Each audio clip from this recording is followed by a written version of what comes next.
So First John chapter 1 verse 7 តែបើយើងរាល់គ្នាដើរក្នុងពន្លឺវិញដូចជាទ្រង់ក៏គង់ក្នុងពន្លឺដែរនោះយើងមានសេចក្តីប្រកបនឹងគ្នាទៅវិញទៅមកហើយព្រះលោហិតនៃព្រះយេស៊ូវគ្រីស្ទជាព្រះរាជបុត្រានៃទ្រង់ក៏សម្អាតយើងរាល់គ្នាពីគ្រប់អំពើទាំងនោះទាំងអស់ sorry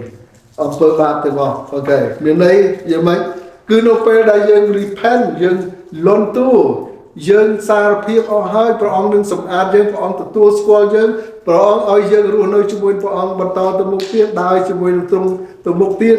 គឺព្រះអង្គឲ្យយើងដើរជាមួយនឹងទ្រង់នៅក្នុងពន្លឺរបស់ព្រះ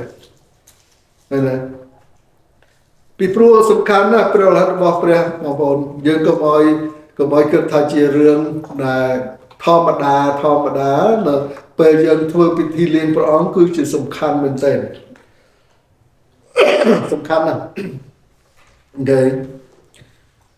យ៉ាកុបជំពូក4ខ8ទៅដល់ខ10ត្រូវចូលទៅចិត្តព្រះនោះទ្រង់នឹងចូលមកចិត្តអ្នករាល់គ្នាដែរ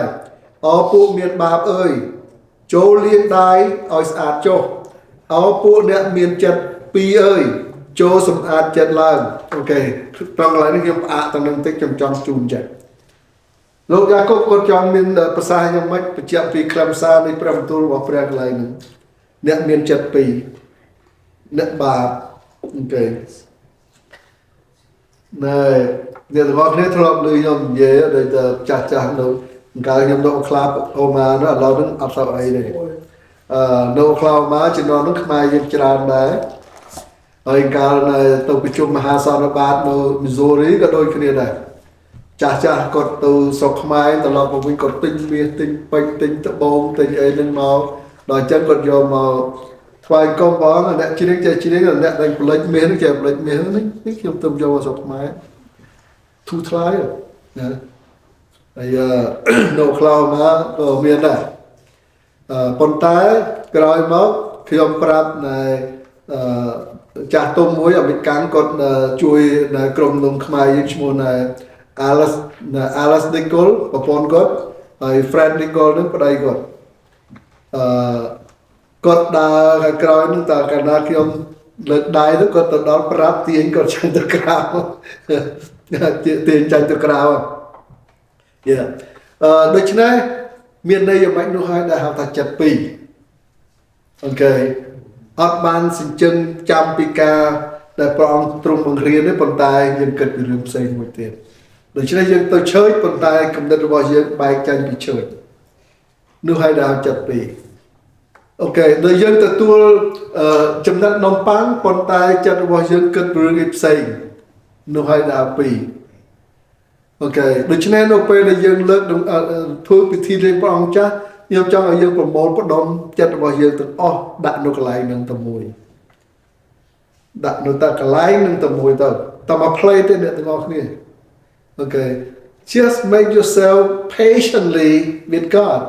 only less than half hours done with the Lord's Supper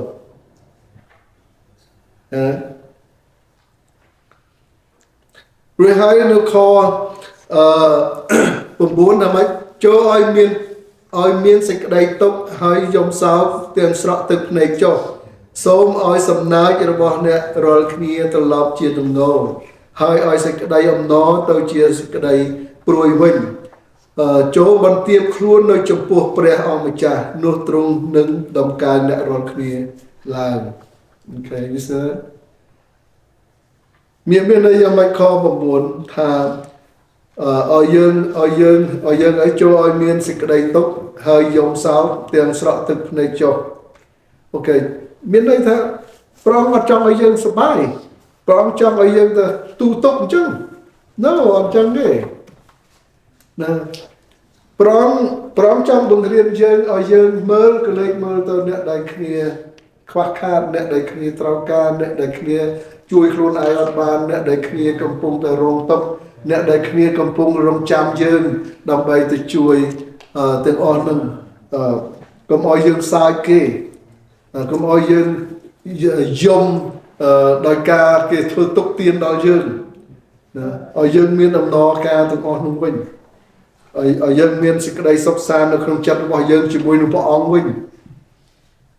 មកតាមចិត្តរបស់យើងតើមកគេ respond when we recognize our guilt okay នៅពេលណាយើងទទួលស្គាល់នៅកំហុសរបស់យើងហើយយើងត្រូវតែជំរះវាសម្អាតវាព្រះបានបង្រៀនការហ្នឹងព្រះយេស៊ូវគ្រីស្ទព្រះអង្គបង្រៀនពីការដែលត្រូវតែផ្លាស់ប្រែចិត្តផ្លាស់ប្រែចិត្តផ្លាស់ប្រែចិត្ត Okay we must turn our guilt into responsibility first by acknowledging and admitting we have committed sin and then we repenting changing and overcoming our wrong way the apostle James written okay នៅខាងក្រោមដូច្នេះយើងត្រូវតែបង្វែរការទទួលខុសត្រូវរបស់យើងជាមុនដោយទទួលស្គាល់ហើយសារភាពអូខេពិបាកមែនទែនយើងមនុស្សយើងរឿងខុសហ្នឹងគឺពិបាកសារភាពមែនទែនហ្មងទាំងខ្ញុំទាំងគេទាំងអស់គ្នាតាក់ពីដើមមកដូចគ្នាអូខេអ្នកទាំងអស់គ្នាហើយបានជាអ្នកទាំងអស់គ្នាដែលធ្លាប់ជួបប្រទេសខ្លួនឯងគេថាខ្លួនក្រៅយើងអត់បានធ្វើខុសអត់បានធ្វើសោះប៉ុន្តែមានអ្នកគេថាអ្នកដឹងតែធ្វើអញ្ចឹងហ្នឹងដោយទីហោថាឥឡូវយើងទៅ training ទៅកន្លែងគេធ្វើការហើយគេឲ្យអ្នកមកបង្ហាញយើងវាធ្វើមុននឹងយើងធ្វើខ្លួនឯងគេចោលតែឯងដល់ពេលយើងធ្វើទៅជួនកាលយើងអត់បានយកចិត្តទុកដាក់ចិត្តអីទេសារតែធ្វើទៅខុសដល់ខុសទៅដោយសារគាត់ប្រាប់ខ្ញុំអញ្ចឹងជួនកាលអ្នក training ហ្នឹងគេអត់ប្រាប់អញ្ចឹងផងក៏ប៉ុន្តែយើងអត់ទទួលកំហុសខ្លួនឯងទេយើងរកដើម្បីនឹងដាក់កំហុសហ្នឹងទៅលើអ្នកផ្សេងវិញអូខេទៅលើអ្នកផ្សេងវិញ so អានឹងគឺមនុស្សយើងជាគេហៅ natural បើន័យថាវាធម្មតាមនុស្សយើងចឹងចិត្តមនុស្សយើងចឹងនោះហើយដែលហៅថាអីជាអំពើបាបគឺអត់ទទួលស្គាល់ទេសេចក្តីពិតគឺអត់ទទួលស្គាល់តែម្ដងអរិយវាអត់ទទួលស្គាល់នៅអំពើបាបនៅអំពើភាពយុត្តិធម៌ទេអរិយអត់មានស្គាល់ពីការស្មោះត្រង់ទេអរិយវាស្គាល់តែពីការលួចប្លន់អំពីការឆោបោកអំពីការកេងប្រវ័ញ្ចអំពីការទទួលអត់ទទួលកំហុសអំពីការដែលដាក់ទោសទៅលើអ្នកផ្សេងនោះហើយជាវិញ្ញាណអរិយព្រះយេស៊ូវក៏អង្គមានទូលថាព្រះអង្គគឺជាពន្លឺសេចក្តីងងឹតគឺជាអរិយលេវីនិកសចំពោះ26ខ40នោះគេនឹងទ្រង់ទួសេចក្តីទុច្ចរិតរបស់គេហើយសេចក្តីទុច្ចរិតរបស់ពួកអាយកគេដែរគឺជាការរំលងដែលគេបានប្រព្រឹត្តនឹងអញដោយព្រោះការដែលគេបានដើរទាស់នឹងទាស់ទៅទឹងនឹងអញផងហ្នឹងគេនេះគឺជាការដែលលោកម៉ូសេគាត់បានចែងដាស់តឿនដល់ជនជាតិអ៊ីស្រាអែលតាមព្រះបន្ទូលរបស់ព្រះដែលព្រះអង្គបានបញ្ជាណាបើសិនជានៅតែអញ្ចឹងព្រះអង្គមានទូលថាព្រះអង្គនឹងត្រូវបំបែកចាញ់ហើយរឿងទាំងអស់នឹងឯងដែលព្រះអង្គទុកឲ្យរស់នៅកន្លែងទីរហោស្ថានបានន័យថា wellness ឡើងប្រហែលឆ្នាំអ្នកទាំងអស់នេះចាំទេជនជាតិអ៊ីស្រាអែលដើរវងចុះវងឡើងនៅទីកន្លែងនោះអស់1ឆ្នាំ40ឆ្នាំ That's a long time right ហើយនេះបានជាព្រះអង្គទុកឲ្យពួកនឹងនៅទីរហោស្ថាននឹង40ឆ្នាំពីព្រោះគេមានបាបពីព្រោះព្រះអង្គចម្រាញ់ដើម្បីឲ្យអ្នកទាំងអស់នឹងភ្ញាក់ខ្លួនហើយឲ្យទទួលស្គាល់នូវកំហុសដែលធ្វើខុសជាមួយនឹងព្រះណាចម្រាញ់ហើយបានជាចម្រាញ់ពីព្រោះព្រះអង្គចម្រាញ់នឹងដើម្បីឲ្យបានទៅដល់ទឹកដីសន្យានឹងឲ្យបានល្អស្អាតឲ្យនៅតែស្អប់ជាមួយនឹងព្រះ ឃើញទេដូច្នេះហើយបានជាយើងចាំបាច់ត្រូវការសម្អាតកំហុសរបស់យើងមុនពេលដែលយើងទទួលនៅទឹកទំពាំងបាយជូរហើយនឹងចំណិតនំប៉័ងហ្នឹងដែលជាតំណាងដល់ព្រះយេស៊ូវគ្រីស្ទពីព្រោះព្រះអង្គអត់ចង់ឲ្យមានអ្វីចូលតាក់ទិនជាមួយនឹងសេចក្តីបរិសុទ្ធឬសេចក្តីពិតរបស់ព្រះទេឲ្យមានតែយើងហើយនឹងព្រះកុំឲ្យមានអំពើបាបចូលមកជាមួយនឹងព្រះអង្គឃើញទេអ្នកទាំងអស់ឃើញសេចក្តីពិតរបស់ព្រះត្រង់កន្លែងហ្នឹងពីរឿងលើកដំបូងពីរឿងនៅ Lord Supper ណាហើយកុំឲ្យគេទៅអត់អីទេហ្នឹងនំប៉័ងឬក៏ទឹកទំពាំងបាយជូរប៉ុន្តែពុំផ្លេចគឺជាតំណាងព្រះយេស៊ូវគ្រីស្ទ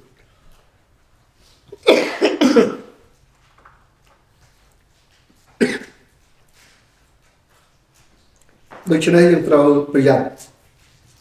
ចេមយ៉ាកុបចំពោះ2ខ8ទៅដល់ខ10បើអ្នករាល់គ្នាកាន់តាមក្រឹតវិន័យដ៏ប្រសើរដូចមានបទគម្ពីរថាចូលឲ្យឯងស្រឡាញ់អ្នកជិតខាងចូលដូចជាខ្លួនឯងនោះឈ្មោះថាប្រព្រឹត្តល្អហើយតែបើអ្នករាល់គ្នារើសមុខគេនោះមានបាបវិញហើយក្រឹតវិន័យក៏កាត់ទោសអ្នកទុកដូចជាបានប្រព្រឹត្តរំលងដែរ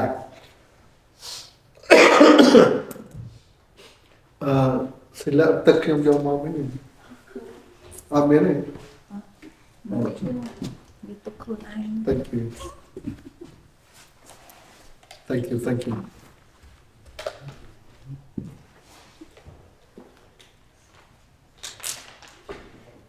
Wow នៅក្នុងយ៉ាកុបនេះគឺបានបញ្ជាក់អំពីការមួយដ៏សំខាន់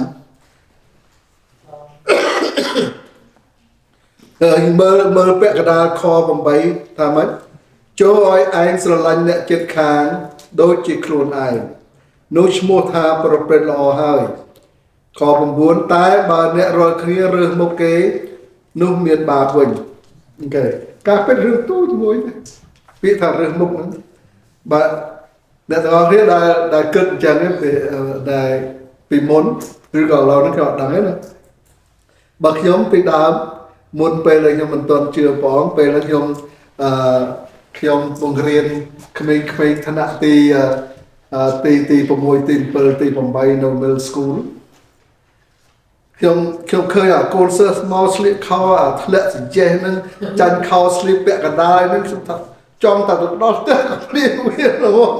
អត់តែឃើញខ្លាញ់ហ្មងហើយពេលមួយខ្ញុំសួរអាមួយនោះវានៅថ្នាក់ខ្ញុំថាផ្ទះណែអត់មានខ្សែក្រវ៉ាត់ទេគេថា Well I have a lot my dad have a lot ហើយខ្ញុំថាហេតុអីបានជាអ្នកឯងអត់សុកខ្សែក្រវ៉ាត់អូអានេះ style style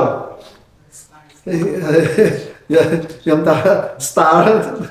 តោះមិនជឿទេមិនសមអត់បានទេពីដើមខ្ញុំអារឿងចឹងក៏ប្រកាន់អាក្រក់ក្រៃខ្ញុំកូនសិស្សខ្ញុំមួយទៀតអានឹងយួនកូនយួនព្រោះថាវាយគ្នាស្ទឹងរាល់ថ្ងៃហ្មងឲ្យតែចាញ់ពីថ្នាក់រៀនទៅផ្ទះមុននឹងឡើងបោះទៅវាយគ្នាសិនហើយមុខវានឹងដូចអានេះបាវសាក់អានេះគេស្រោគេវាយហាត់ហ្នឹងគឺថាជួមប៉ោងនឹងរាល់ហើយហើយវានៅថ្នាក់ខ្ញុំហ្នឹងហើយមកដល់ថ្នាក់ហ្នឹងគឺវាគេធម្មតាកូនសិស្សខ្លះវាយកកៅអីមកដាក់អង្គុយវាអត់ទេវាយកជើងទុតបាច់ហ្នឹងទៅកៅអីនោះទៅបុកចាំផឹកខ្ញុំអត់បានចាប់ក្បួយកៅអៅបញ្ជូនទៅ principal ដល់អញ្ចឹងខ្ញុំថាអាហ្នឹងវាទៅ principal ខ្ញុំបញ្ជូនទៅឲ្យវាយឲ្យវារៀងអត់ឲ្យអត់រៀងដល់អញ្ចឹងខ្ញុំទៅមើលទៅចូលមើលមានវាយអានេះនៅប្រទេសក្តារប៉ិនបាតដៃយកទៅគោះកាពះគូតវាក្លែងហើយអានោះវាថាអ្នកឯងបញ្ជូនវាទៅនៅ principal ហ្នឹងដូចជួយអះមកខ្ញុំអញ្ចឹងអត់បានខ្ញុំទៅផ្ទះវាម្ដងហ្នឹង ដល់ទៅផ្ទះវាជួបឪពុកវានៅផ្ទះហ្នឹងអានោះមកដល់ក្រោយខ្ញុំគ្រាន់តែឃើញពុកអានោះរត់ឡើងលើផ្ទះឲ្យវាទៅទាញអាដបងមួយប្របែកនេះខ្ញុំតាំងរត់ដល់សំពងងំទៅបែករត់ឲ្យពេញទៅផ្ទះខ្ញុំចាប់អត់ជាប់រៀងមកដល់នេះឲ្យតែមកតែលឺតែខ្ញុំមកទៅជួបឲ្យអ្នកឯងទៅនោះអូខេយ៉ាប៉ុន្តែខ្ញុំចង់ចេះណាខ្ញុំលើករឿងហ្នឹងមកដោយសារចេះខ្ញុំមកវិញដោយសារអ្នកខ្លះគឺអត់ដឹងខ្លួន you have to recognize your guilt ជួនកាលយើងធ្វើកំហុសរបស់យើងអត់ដឹងខ្លួនទេដោយកូនក្មេងដោយកូនសិស្សអញ្ចឹងពេលខ្លះនេះអត់ដឹងខ្លួនទេធ្វើតាមគេតាមឯងទៅអូខេខ្ញុំដឹងដូចជាកូនសិស្សខ្លះមិនได้គេមកពីមូលហេតុអីទេប៉ុន្តែគឺថាគ្នាជួនកាលគ្នាអត់ចង់វាយចង់តបចង់រករឿងប៉ុន្តែមានអ្នកមករករឿងចង់វាយចង់តបហ្នឹងគឺថាមានអញ្ចឹងណាដូចកូនខ្ញុំទៅទីកូនខ្ញុំគឺថាវាកាត់មកខ្ញុំទាំងអស់ដល់ហើយវាអត់មានដើរទៅរករឿងគេទេប៉ុន្តែមានគេរករឿងខ្ញុំថាខ្ញុំប្រាប់ថាឲ្យអត់កូនអូខេយើងមិនរស់នៅក្នុងផ្ទះជាមួយវាទេអូខេ only in school you just be patient and be strong in your heart ណាដូច្នេះត្រឡប់មកកន្លែងនេះគឺសូម្បីរឿងទូចមួយសូម្បីតែយើងប្រកាន់មុខគេក៏ជាកំហុសមួយដែរហេតុអីបានជាព្រះយេស៊ូវគ្រីស្ទព្រះអង្គយាងមកអ្នកទាំងអស់គ្នាពីព្រោះដោយសារក្រិតវិន័យជួយយើងអត់បានយើងធ្វើអត់កើតយើងកាន់អត់ជាប់យើងគោរពអត់បានគ្រប់ទាំងអស់ទូចធំទាំងអស់ច្បាប់កាលណាគេដាក់ច្បាប់ឲ្យយើងថាយើងបើកឡានត្រូវតែពាក់ខ្សែក្រវ៉ាត់រឿងតូចទេមិនចឹងប៉ុន្តែបើយើងអត់ពាក់គេដាក់ទីកិតឲ្យយើងត្រូវពេលលុយរឿងតូចមួយទេប៉ុន្តែយើងទៅគេគាត់អត់ដាក់ខ្សែក្រវ៉ាត់នៅក្នុងជីវិតរបស់គេទៅយ៉ាដល់ហើយបងខ្ញុំប្រាប់កូនខ្ញុំជីវិតរបស់យើងប៉ុន្តែយើងអត់ចេះការពារដល់ចឹងគេការពារឲ្យយើងបន្ទោសគេថាហេតុនេះបានជាបតឹងអញ្ចឹងមែនទេប៉ុន្តែការពារទៅអានឹងជាមុខរបររលុយសំខាន់ទេអូខេដោយតែខ្ញុំធ្លាប់និយាយពីរឿងកាត់តាក់ទុកសម្រាប់ឲ្យយើង retire អញ្ចឹងការពិតបងកាលខ្ញុំទៅរៀនរឿងកាត់តាក់នោះមិនមែនដើម្បីសម្រាប់ឲ្យយើង retire ទេចំនួនពីដើមហ្នឹងគឺសហរដ្ឋអាមេរិកអត់មានលុយដើម្បីយកទៅធ្វើក្របកំភ្លើងឬក៏គ្រឿងសឹកដល់អញ្ចឹងគឺគេបង្កើតកម្មវិធីនឹងមួយដើម្បីយកលុយទៅបង្កើតគ្រឿងសឹកហើយក៏ទុកឲ្យខ្លះពីព្រោះគេដឹងថាមនុស្សចំនួនហ្នឹងរស់នៅត្រឹមអាយុ55អីហ្នឹងស្លាប់ហើយមិនទៅដល់65ទេត្រឹម60អីស្លាប់ហើយនៅសល់ភាគតិចមែនទែនដែលនឹងត្រូវទៅទទួលលុយ retire ហ្នឹងឃើញទេហើយដល់អញ្ចឹងហើយបានជាកាត់តាក់មកកាត់តាក់ឡហ្នឹងមនុស្សអាយុកាន់ទៅវិញដោយសារនៅថ្នាំស្អីជួយបានជាកំពុងនិយាយគ្នាដើម្បីដំឡើងអាយុមនុស្សហ្នឹងរហូតទៅដល់70អូខេឥឡូវខ្ញុំរួចខ្លួនហើយខ្ញុំអត់ដឹងអ្នកទាំងអស់គ្នាដល់ពេលណាទេបើសិនជាឡផាស70ហ្នឹងបានន័យថារហូតដល់អាយុ70បានથાયវាពីព្រោះវាចង់អស់លុយហើយមនុស្សវារស់នៅច្រើនជាងមនុស្សស្លាប់យ៉ាដល់អញ្ចឹងទៅវាយ៉ាដូច្នេះត្រឡប់មកវិញគឺថាក្រឹតវិន័យទូចធំទាំងអស់គឺត្រូវតែធ្វើកំហុសរបស់យើងទូចក៏ជាកំហុសធំក៏ជាកំហុសដូច្នេះយើងរកឲ្យឃើញទាំងអស់ទាំងទូចទាំងធំដើម្បីយើងទទួលស្គាល់រួចហើយយើងលន់តួនេះចំពោះព្រះអូខេបន្តទៀតនោះមានបាបវិញហើយក្រឹតវិន័យក៏កាត់ទោសអ្នកទុកដូចជាបានប្រព្រឹត្តរំលងដែរឃើញទេត្បិតអ្នកខ10ត្បិតអ្នកណាដែលកាន់ក្រឹតវិន័យទាំងមូលតែភ្លាត់ចំពប់នឹងបត់ណាមួយនោះក៏ត្រឡប់ជាមានទោសចំពោះក្រឹតវិន័យទាំងមូលនោះហើយអូខេ ok nè đó kia chạm á nó không gia cột cứ phía trên định dây pe bắp nó không sẽ nhà chặt hay nên anakotaka tổng bộ okay it's more likely if relating to Jews okay relating to Jews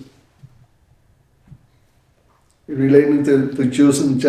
and Israel rương đầy chương bằng ai can cất bên này từng đọc bậc ca có từng mua lương bán hạt nước bán chia presu Christ trung riêng mau cứ đậm bay bồng bênh ở vậy đầy dân thơ mình cao đầy dân khỏe ok dân khỏe bởi ông phê chùm đua dân bởi ông bóng chùm đua dân. That's why Jesus said that I'm coming to fulfill, okay, to fulfill, not to take off, but to fulfill. Mà hai bạn chia prong ham đách tha còn oi tham rồi có đọ xong bay từ bằng chữ có biết nó không phải một tôi bỏ trùng nè ná đã thua được chứ đâu nè nuôi được trong miền tôi chia từng bọn, okay? Does that make sense? Tôi chứ này,ព្រះទ្រង់ឲ្យយើងទី1យើងស្វែងយល់កំហុសរបស់យើងទី2យើងត្រូវតែលន់តួរួចហើយផ្លាស់ប្រែចិត្តងាកបែរចាញ់ពីការដែលយើងប្រព្រឹត្តនឹងងាកបែរចាញ់ពីគំនិតរបស់យើងរញ៉េរញ៉ាយនឹងអូខេ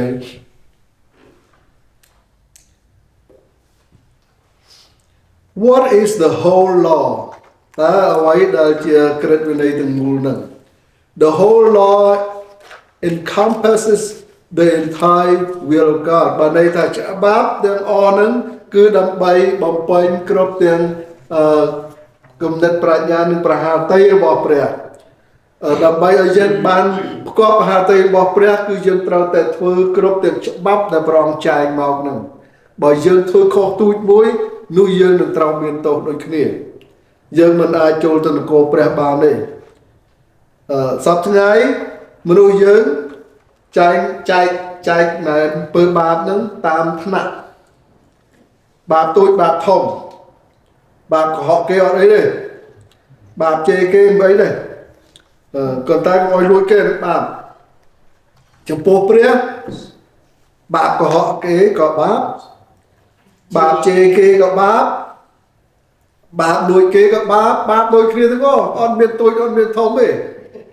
bạp tôi còn lang than suốt bán bạp thông còn lang than suốt bán ok all law cất bên ấy dân thưa đốt cất bên ấy tôi muối còn dân ăn lang tôi than suốt bán ok Luka trong bộ đọc kho sang bộ môi đọc sang bởi đôi chân này không bày nè đi đến nụ ta nè sman tha nè ná chuyện nè chết khang nâng nụ đại thật lẽ tôi không có đạp đài của cháu nụ nè nụ trở lại ta cứ nè mùi đại miền chất ảnh nè đọc cột nụ ảnh đôi chân này bởi xú miền bà bằng tù thả chỗ tàu chỗ chỗ nè bà prết bài giang được cho đại ok trong cái này cứ presu cứ bằng trong bong riêng ông pika thà tá nè nó đại kỳ nè thưa nu đòi cho bằng lực rương nguôi rương chôn chiết people nơi chúng nó nóng chôn chiết trong bên kia nó cứ bạc cam pu chứ nè pu sa nè đối với là miên trao muối cứ từ vậy sa mari đúng đoàn trắng bộ xong đa cát tôi khơi bên xa anh ọt chuối tôi cua tôi miền nè tiết đào mà khơi có bên xa như ọt chuối còn ta đòn nè tiết mà khơi còn ọt cất về đường xa đi cất chuối còn tôi lên đã lơ bọn này lơ ở đây này lia thấy rồi vô tôi cái này này tiết sầm nặng rồi hai con rôm được bùa oi rồi hai con bắt đam nhai chỉ muốn đừng mà cha này sầm nạn tia sầm nạn nữa ao chui mơ hai con pay lười bắt time tiền ao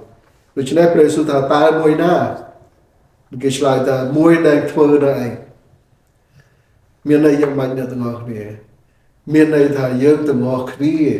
đại chính là chưa bỏ dương trâu miền chất cầm oi cân bị bạc can đã ninh chạy đã nung chụp dương trâu chạy viên mơ smart kia đôi chỉ bẹt tụm tốt môi một dương từng ngọc này tiền nè quạ quên có đôi khi nè đánh chỉ sa na có đôi chỉ sa na bị buộc câu nó bọc bẹt đôi khi con tay bởi vì chấp dương khăn dương shop sa đây thủ tục biên đo dương ok con tay trong phố bẹt ở đây câu nó bọc bẹt tụm bọc ok đối sau tháng ngày cái mai dương cầm pung là cái đào của cúc cho mùi nâng thai những chê cái này bằng mát cái này tao đạn bần đá xa cái này tao còn ta bàn bình giao ấy cả tụi nó cứ còn tại chỉ cả bằng thu bằng thoi nó còn bằng nó bao dương ta bằng năng đấy âm nên chui ấy bàn đoàn dương đấy okay mà thai chim pung phải pi kho sam bằng tân từ đó sam bằng 4នោះព្រះយេស៊ូវឆ្លើយថាត្រូវឲ្យស្រឡាញ់ព្រះអង្គម្ចាស់ជាព្រះនៃឯងឲ្យអស់ពីចិត្តអស់អំពីព្រលឹងហើយអស់អំពីគំនិតឯងនេះជាបញ្ញត្តិយ៉ាងសំខាន់ទី1ហើយបញ្ញត្តិទី2ក៏បែបដូចគ្នាគឺថាត្រូវឲ្យស្រឡាញ់អ្នកជិតខាងខ្លួនសំទោសត្រូវឲ្យស្រឡាញ់អ្នកជិតខាងដូចខ្លួនឯងអូខេយើងធ្វើបានទេអត់ទេប៉ុន្តែយើងគួររៀនធ្វើដែរអត់ទេយើងគួររៀនធ្វើច្បាប់គឺច្បាប់អូខេ you can't change អូខេដូចច្បាប់សពថ្ងៃនៅយើងទៅប្រឡង driver license យើងមើលច្បាប់គេយើងមិនអាចទៅប្រាប់គេថាហ្នឹងអាឡៃហ្នឹងគួរដាក់អញ្ចឹងទេ no គេបង្កើតច្បាប់គឺច្បាប់របស់ព្រះប្រងបានរៀបចំឲ្យល្អសមរម្យល្មមសម្រាប់យើងរស់នៅព្រមថាច្បាប់នេះគឺជាច្បាប់ដូច្នេះយើងត្រូវធ្វើយើងត្រូវតែទទួលស្គាល់នៅកំហុសរបស់យើងហើយយើងទទួលស្គាល់ហើយយើងចុះចូលនៅលះបង់នៅកំហុសរបស់យើងនឹងហើយយើងវិលត្រឡប់មកជួបជាមួយនឹងទ្រង់ហើយយើងរស់នៅជាមួយនឹងព្រះអង្គរួចហើយយើងនឹងបម្រើព្រះអង្គរួចហើយយើងនឹងធ្វើការគ្រប់យ៉ាងសម្រាប់សរសើរការទ្រង់អាមែនអរគុណព្រះអង្គ